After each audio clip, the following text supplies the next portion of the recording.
Selamat malam, saudara-saudara top eksekutif yang malam ini dikumpulkan oleh Warta Ekonomi untuk memilih siapa yang paling baik di antara saudara-saudara. Saudara Ihsan, pemimpin redaksi Warta Ekonomi, teman lama saya. Apalagi Pak Amir Siregar, dia bukan senior lagi, super senior.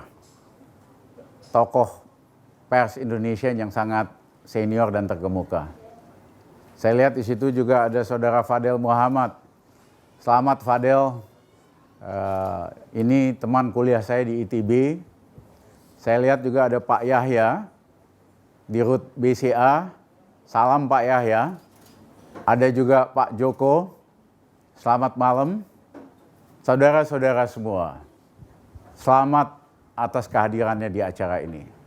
Kita memang harus membiasakan diri untuk berkompetisi agar supaya Indonesia bisa lebih baik dan lebih hebat selama kompetisinya fair dan transparan. Seperti saudara-saudara ketahui, selama 1 tahun terakhir, ekonomi Indonesia merosot. Dari biasanya tumbuh 6%, tahun ini barangkali tumbuh sekitar 4,8%. Karena pemerintah Jokowi diwarisi oleh 4 masalah besar sekaligus. Apa yang kami sebut sebagai quarto deficit, yaitu defisit perdagangan yang tadinya surplus sangat besar karena harga komoditi yang tinggi, sekarang surplusnya itu mengecil. Yang kedua ada defisit transaksi berjalan, defisit balance of payment, dan defisit anggaran. Keempat defisit ini membuat ekonomi Indonesia mengalami kesulitan dan membuat rupiah melemah. Nah, tetapi syukur alhamdulillah, kuartal terakhir mulai membalik. Pada dasarnya, ekonomi Indonesia sudah mencapai dasarnya.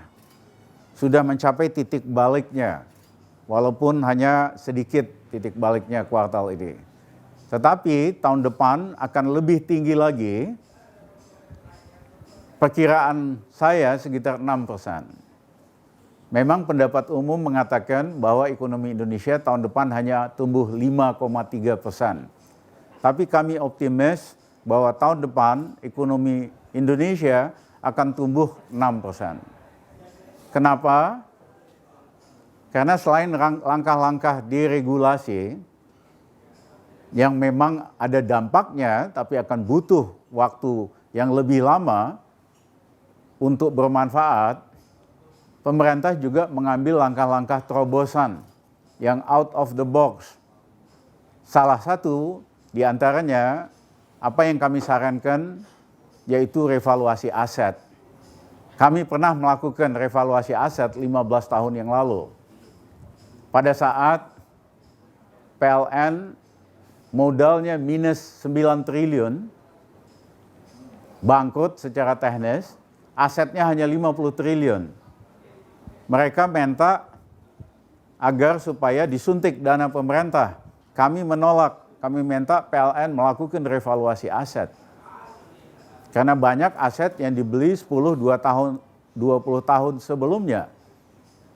Ternyata setelah direvaluasi, aset PLN naik dari 50 triliun ke 200 sekian triliun. Selisih aset ini kami masukkan ke modal, sehingga modal PLN naik dari minus 9 triliun menjadi 104 triliun.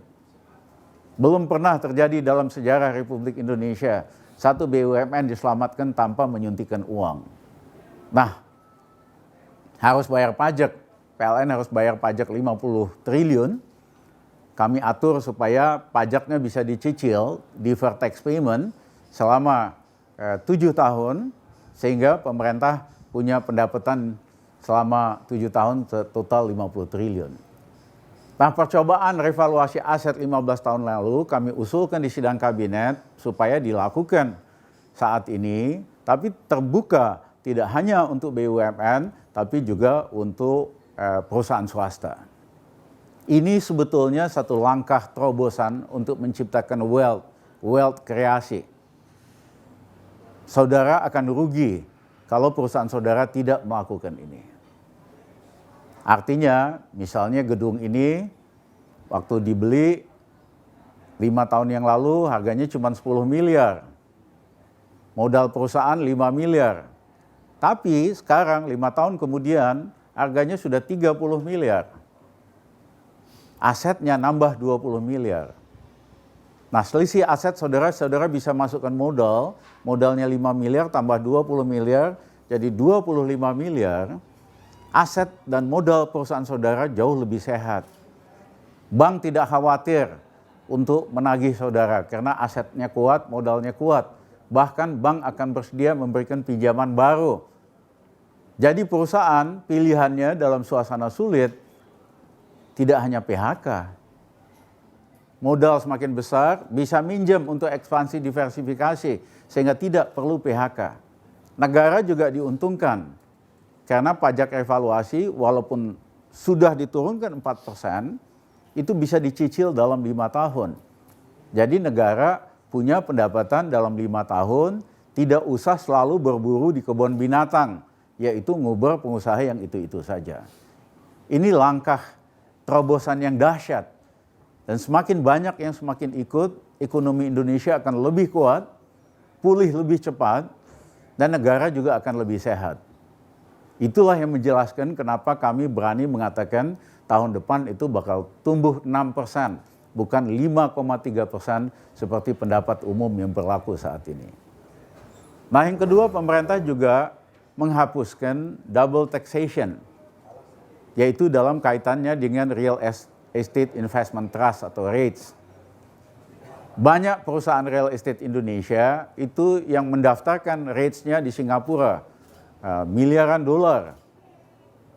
Tetapi dengan dihapuskan pajak ganda ini, perusahaan-perusahaan real estate akan tertarik dan sudah banyak yang mulai menggeser portfolio REITs-nya itu dari luar negeri ke dalam negeri ke Indonesia. Saudara-saudara, banyak langkah terobosan lagi yang merupakan bagian dari jurus Raja Wali Bangkit. Sayang belum semuanya disetujui oleh kabinet.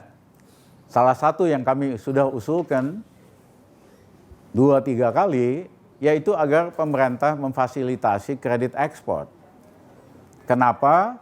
Karena penjualan drop 30% retail, artinya pengusaha Indonesia memiliki kapasitas lebih sebesar 30%. Ditopang dengan rupiah yang lemah, harusnya ini jadi 2 alasan kenapa ekspor kita harus naik. Nah, tapi masalahnya adalah working capital. Banyak pengusaha ini bisa membawa barangnya, kontainernya ke pelabuhan, tapi nggak sanggup menunggu waktu pembayaran dari pembeli di luar negeri selama 4-6 bulan. Harusnya pemerintah menyediakan kredit ekspor. Dibayar dulu pengusaha yang membawa kontainernya ke pelabuhan, nanti bank nagih kepada pembeli, dapat bunga dari proses penagihan itu. Nah, kalau kita lakukan, ekspor Indonesia akan meningkat pesat dalam suasana yang sulit ini. Kami sendiri percaya tidak bisa menggunakan cara-cara yang konvensional, cara-cara yang biasa di tengah dunia yang sedang berubah. Kita memerlukan cara-cara yang terobosan, yang rasional untuk memicu percepatan pertumbuhan ekonomi kita. Satu lagi yang pemerintah lakukan adalah mempercepat proses perizinan di kawasan industri. Kalau orang mau bikin kawasan industri, dia minta izin macam-macam, izin AMDAL, izin ini, itu, barangkali ada 60 izin. Datang investor ke kawasan industri, tetap harus minta izin yang sama, AMDAL dan lain-lain. Padahal ini tidak perlu, karena ini repetisi, pengulangan. Pemerintah ambil inisiatif, dihapuskan untuk pengusaha yang melakukan investasi di kawasan industri. Cukup waktu 3 jam, dia udah bisa bisnis. Ini akan mendorong percepatan penumbuhan kawasan industri, dan banyak orang tidak malas sekali harus banyak orang yang kesal sekali harus ngurus 60 izin Jadi ini juga sifatnya terobosan. Saudara-saudara, di samping langkah-langkah positif tersebut, kita juga memang sekali-kali perlu ngepret apa yang kami sebut sebagai jurus Raja Wali ngepret. Ya, memang agak gaduh. Saya katakan ini gaduh putih, bukan gaduh hitam. Kalau kita punya sawah, mau panen, tikusnya banyak sekali. Harus dibikin gaduh supaya tikusnya kabur, supaya panennya itu naik produksinya. Ini gaduh positif, gaduh putih yang diperlukan untuk mendorong good governance, yang diperlukan untuk mendorong transparansi. Bayangkan kalau banyak tikus, kita nggak bikin gaduh, panen kita bisa gagal. Dan saya mohon maaf, di Indonesia tikusnya banyak sekali. Nah, yang lain adalah kegaduhan hitam, yaitu orang atau anggota geng atau geng berebut untuk korupsi, untuk KKN, untuk dapat konsesi yang seharusnya bukan haknya dia, hak negara. Yang begini-begini kita harus kepret. Jadi selama tujuan daripada proses kegaduhan itu untuk mengubah Indonesia, revolusi mental buat mengubah perilaku, kegaduhan itu diperlukan. Kita juga harus belajar dari zaman Orde Baru. Kalau beda pendapat dulu, orang berbeda sikap sedikit dianggap sebagai gangguan terhadap proses pembangunan. Cara berpikir ini membuat Indonesia nggak maju.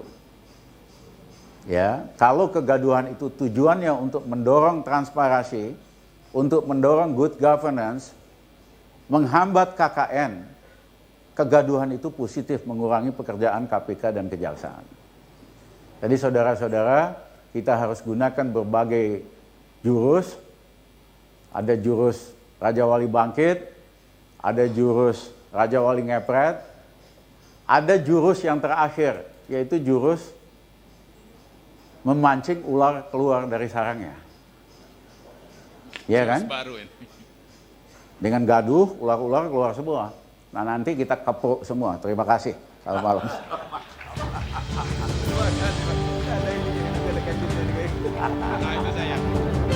Kita kepuk semua.